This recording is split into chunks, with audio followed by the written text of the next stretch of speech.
récit et puis la vie qu'ils vont avoir, puisque comme vous le dites, il y en a qui veulent pas quitter les lieux, tout simplement parce que c'est leur lieu, ou comme on a vu tout à l'heure, cette dame qui voulait s'installer très proche parce qu'elle veut vite revenir. Donc il y a déjà cet avenir proche qui est à reconstruire. Et puis après, oui, se trimballer cette histoire de génération en génération.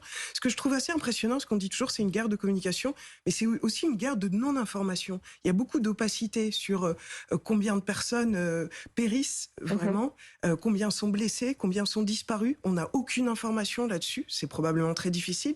Même chose du côté des Russes, et ça c'est probablement stratégique. Combien de soldats perdent la vie? Qu'est-ce qu'ils font de ces soldats qui perdent la vie? Est-ce que les corps Bon, en tout reviennent? cas, les Russes n'ont pas intérêt à communiquer C'est sur pour ça que je le dis que c'est bilan stratégique. humain. Cette non-information, elle est stratégique parce Ouais. qu'il vaut mieux faire disparaître des corps de jeunes Russes, de jeunes soldats, plutôt que de les ramener en Russie. Ça serait la preuve d'un aveu de faiblesse terrible pour Poutine.